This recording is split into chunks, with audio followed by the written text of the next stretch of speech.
السلام علیکم دوستان عزیز، امیدوارم خوب هستید. موضوع امروز ما ایمنا برای گروه بسیار اکستریمیست حاضر هستم اکستریمیزم کوشش کردم که آخرانای ماه نوامبر یک پاپکا پیشنهاد کنم. ایمنا گنرال پروکراتور روسیه فدراسیون 24 باید رنگ پیفت یعنی نازد یا که رنگ بانام دولتی اسلامی ایگی запрещено در جمهوری ترکستان ای در روسیه فدراسیون باید که تروریسم 24 باید запрещено باشد. ایمنا در روسیه فدراسیون کوشش کردم.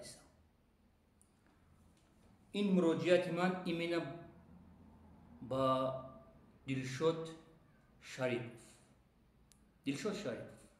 اگر کم ترکک ناموسی مردی داشته باشی ایمنا برای کارتایی که ماندین ای 2023 تا آخرانای 2024 ما میدونیم اقبال یک بیناموس آدم است، یک دین فروش و ملت فروش آدم است.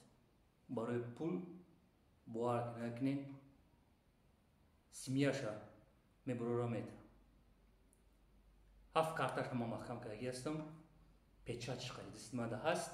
نو твари اقبال برای ما چی گفت؟ ما کارتا موندگی نیستم، یک تا موندگی بودم، همون روز گرفتم удалить کردم. گروه بسیار اکستریمیست دلشاد شریپوف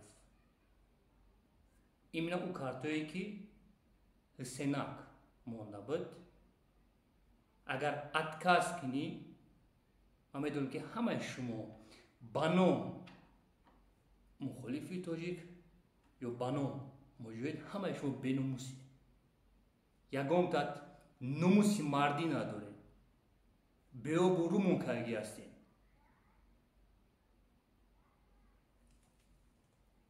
دلشاد ماده پلیوات در فامیلت چانسم جمع شد یکم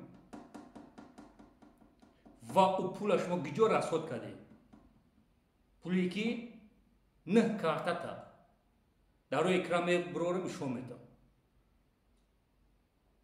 نمرورا بانو فامیله کی است برای که محکم کرده هستم.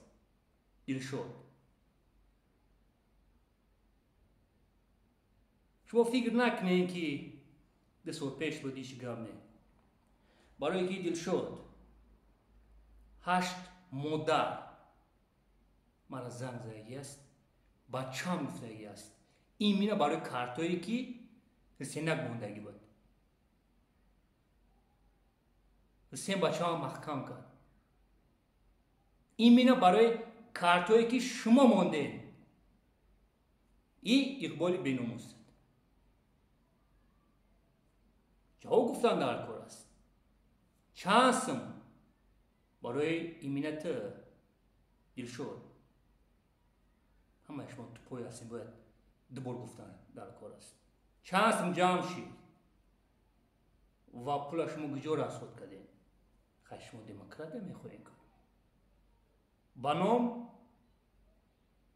مخالفی تاجیک گروه بسیار اکستریمیست حاضر هستند